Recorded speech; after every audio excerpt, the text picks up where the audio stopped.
warahmatullahi wabarakatuh. Halo anak-anak ibu kelas 8. Apa kabar kalian hari ini? Semoga dalam keadaan sehat walafiat dan selalu berada dalam lindungan Allah Subhanahu wa Ta'ala. Oh ya, hari ini kalian belajar bersama saya, Ibu Wahyu Fitriadi, pada mata pelajaran Bahasa Indonesia. Hari ini, Ibu akan menjelaskan materi pertama pada semester ganjil ini, yaitu mengenai teks berita. Dengarkan dengan saksama ya. Anak-anak Ibu, kalian tahu berita itu apa? Yap, betul. Berita adalah peristiwa aktual dan faktual yang dimuat di media massa, baik cetak maupun elektronik. Berita juga bisa disebarkan dari mulut ke mulut. Aktual, faktual, apa maksud keduanya, Bu? Aktual artinya peristiwa yang disampaikan itu merupakan peristiwa terkini yang sedang terjadi. Sedangkan faktual artinya peristiwa yang disampaikan dibuat berdasarkan fakta yang ada, tidak dilebih-lebihkan atau dikurang-kurangi. Jadi, teks berita adalah teks yang melaporkan suatu peristiwa yang telah atau sedang terjadi. Berikutnya tentang ciri-ciri teks berita. Anak ibu, ada beberapa ciri teks berita. Yang pertama, faktual. Berita yang ditulis berdasarkan fakta, benar-benar terjadi dan bisa ditelusuri kebenarannya. Kedua, aktual. Berita ditulis berdasarkan peristiwa yang sedang terjadi saat ini, atau bisa dikatakan terkini, atau sedang hangat-hangatnya menjadi pembicaraan banyak orang. Ciri ketiga yaitu unik atau menarik. Teks berita harus unik atau berbeda penyampaiannya dengan yang lain, dan dikemas dengan kata-kata yang menarik yang dapat menarik perhatian pendengar atau pembacanya. Unsur menarik maksudnya adalah berita harus menimbulkan rasa ingin tahu dan ketertarikan dari masyarakat untuk menyimak isi berita tersebut. Peristiwa yang menarik dan diminati oleh masyarakat biasanya bersifat menghibur, aneh, mengandung nilai-nilai kemanusiaan, kriminalitas, dan konflik. Ciri keempat yaitu sistematis dan lengkap. Berita disusun secara sistematis, urutannya jelas sehingga pembaca tidak kebingungan dalam menangkap isi berita. Dan isinya lengkap, mencakup semua unsur pokok berita. Ciri kelima yaitu seimbang. Maksudnya, berita harus ditulis dan disampaikan dengan seimbang, tidak memihak kepada salah satu pun. Sedangkan ciri teks berita yang terakhir adalah komunikatif. Bahasa yang digunakan dalam teks berita merupakan bahasa komunikatif. Artinya, pilihan kata yang digunakan mudah dipahami atau dimengerti pembaca. Sampai di sini paham? Alhamdulillah. Jenis-jenis teks berita. Nah, kita bicara mengenai jenis-jenis teks berita. Teks berita dikategorikan dalam beberapa jenis. Yang pertama, straight news, atau biasa disebut dengan berita langsung. Berita langsung ditulis secara singkat, lugas, dan apa adanya. Sebagian besar halaman depan surat kabar atau headline news berisi berita jenis ini. Demikian pula berita radio, televisi, dan media online. Sebagian besar berupa berita jenis ini. Jenis teks berita kedua yaitu hard news. Sama dengan straight news, yakni berita yang memiliki nilai lebih dari segi aktualitas dan kepentingan, atau amat penting untuk segera diketahui pembaca. Ada juga yang mengartikan hard news sebagai berita-berita serius, menegangkan. Misalnya berita teroris, kerusuhan, dan sejenisnya. Jenis ketiga disebut soft news, merupakan bagian dari straight news, yakni berita langsung, terbaru, dan sifatnya ringan. Biasanya pendukung berita utama. Misalnya berita tentang keramaian tempat wisata pada masa liburan. Yang keempat, deep news, berita mendalam, yakni berita yang berisi ulasan mengenai suatu peristiwa. Misalnya hilangnya seorang anak yang ternyata diculik oleh ibu tirinya dan ditemukan dalam keadaan tidak bernyawa. Jenis berikutnya yaitu investigation news, atau yang disebut dengan berita investigasi, merupakan berita yang ditulis berdasarkan penyelidikan, misalnya untuk membongkar tindak penyelewengan yang merugikan kepentingan umum. Yang keenam yaitu interpretative news, atau yang disebut dengan berita interpretasi. Berita ini disusun berdasarkan penafsiran atau pendapat narasumber tentang suatu peristiwa atau masalah.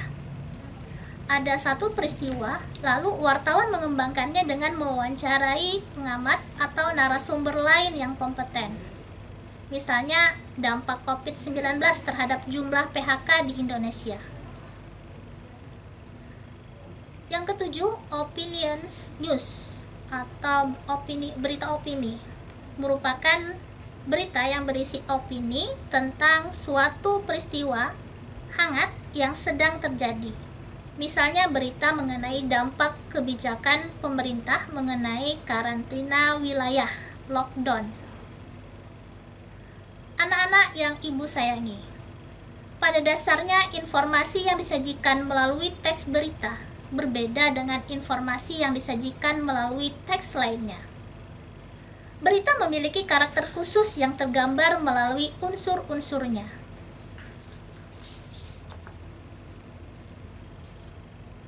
Apa saja unsur-unsur tersebut?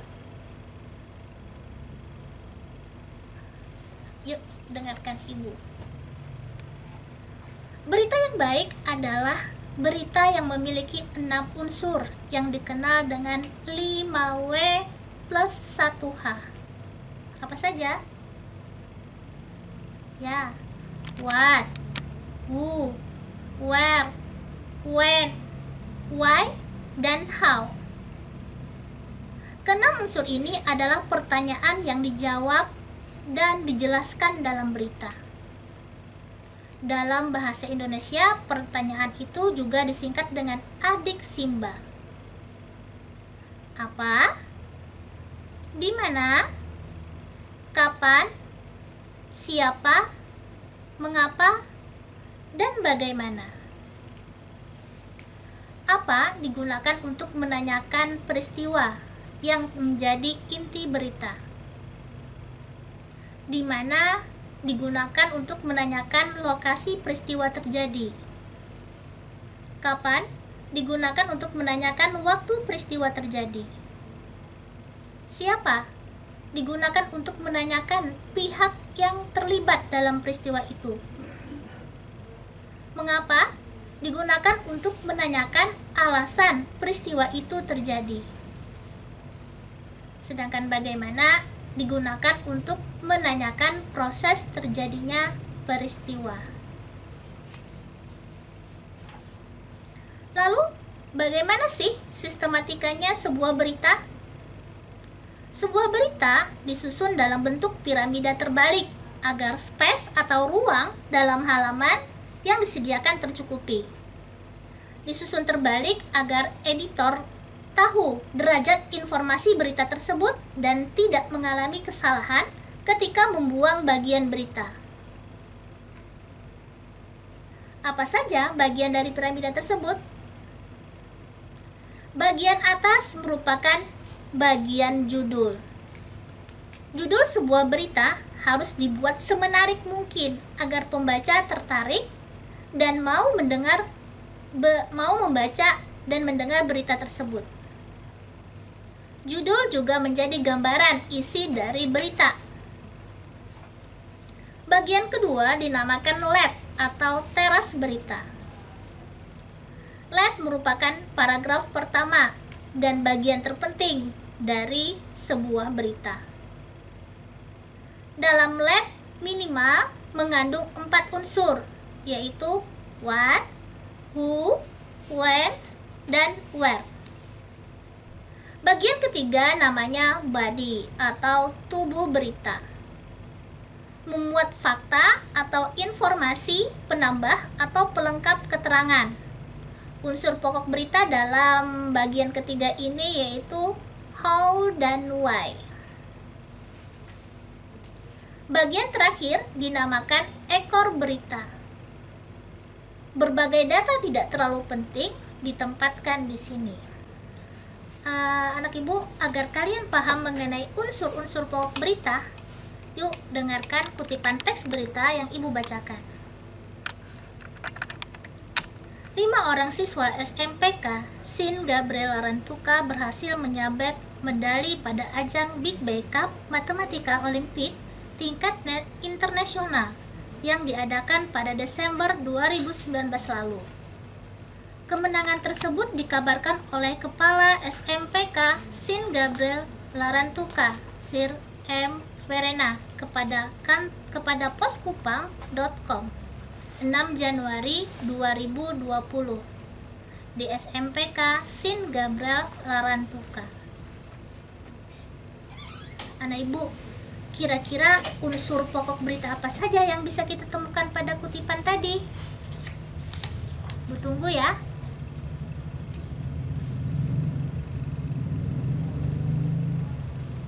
Ya, pada kalimat pertama yang berbunyi 5 orang siswa SMPK Sin Gabriel Larantuka berhasil menyabet medali pada ajang Big Bay Cup Matematika Olimpik tingkat internasional yang diadakan pada Desember 2019 lalu.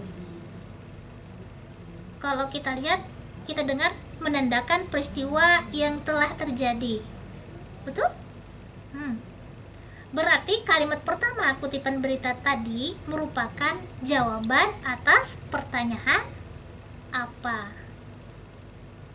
Kalimat kedua berbunyi, kemenangan tersebut dikabarkan Kepala SMPK Sin Gabriel Larantuka, Sir M. Verena, kepada poskupang.com 6 Januari 2020 di SMPK Sin Gabriel Larantuka. Nah, kira-kira unsur teks berita apa saja yang kita temukan dalam kalimat ini? Ya, betul. Ada pernyataan berupa tanggal. Berarti kita menemukan unsur when atau kapan. Ya kan? Apalagi? Betul sekali. Ada nama orang, Sir M. Verena. Berarti unsur who atau siapa juga ada di paragraf ini. Masih ada? Betul. Ada kata keterangan di yang menunjukkan tempat. Berarti unsur pokok terakhir dalam kutipan tersebut adalah where atau di mana. Sudah paham? Mau lanjut? Ya, dengarkan. Bagaimana analisa kita tentang unsur pokok why dan how. Dengarkan kutipannya. Sir Verena mengatakan bahwa dirinya merasa bangga kepada siswa-siswanya meskipun tidak mendapatkan medali emas dalam ajang ini. Sir M. Verena bangga karena mereka mampu menyiapkan diri mengikuti ajang ini dalam waktu singkat. Sir M. Verena mengatakan bahwa persiapan untuk mengikuti ajang ini boleh dibilang sangat singkat, tetapi hasilnya cukup memuaskan. Anak ibu, penanda apa yang kita temukan dalam kutipan tadi? Menyimak dengan baik kan? Ya, betul, ada kata karena. Karena biasa dipakai untuk menanyakan menandakan pertanyaan apa? Ya betul, mengapa. Berarti unsur pokok kutipan tadi adalah why. Berikutnya, kira-kira unsur pokok apa dalam kutipan berikut? Persiapan selama 3 minggu dilakukan di sekolah, didukung oleh para orang tua peserta, katanya. Kira-kira pertanyaan apa yang bisa kita buat untuk kutipan tadi? Betul sekali. Pertanyaannya berbunyi, bagaimana siswa-siswa SMPK Sin Gabriel Larantuka mempersiapkan diri mengikuti ajang Big Bay Cup Mathematical Olympiad? Berarti untuk paragraf tadi merupakan unsur pokok how atau bagaimana. Anak Ibu paham kan menganalisa unsur-unsur berita? Alhamdulillah. Berikutnya adalah menyimpulkan isi berita. Dalam menyimpulkan isi berita, ada beberapa hal yang harus kalian perhatikan. Yang pertama, menyimak isi berita dengan saksama. Yang kedua, mencatat pokok-pokok berita meliputi tema, peristiwa yang diberitakan, orang yang diberitakan, tempat dan waktu kejadian, serta proses terjadinya peristiwa. Jadi kita harus mencatat. Adik Simba di sini mencatat 5W plus 1H. Mencatat what, who, where, when, why, dan how dalam berita tersebut. Langkah ketiga yaitu menyusun pokok-pokok berita dalam kalimat berita yang membentuk paragraf. Nah, itu cara menyimpulkan isi berita.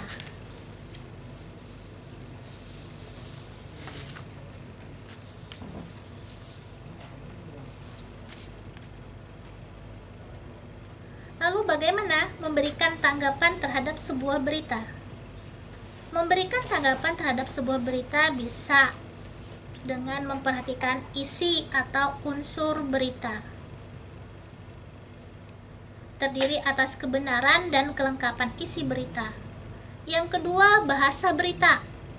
Terdiri atas penggunaan kalimat dan pilihan kata, mudah dimengerti atau dipahami atau tidak. Perhatikan contoh tanggapan terhadap berita berikut.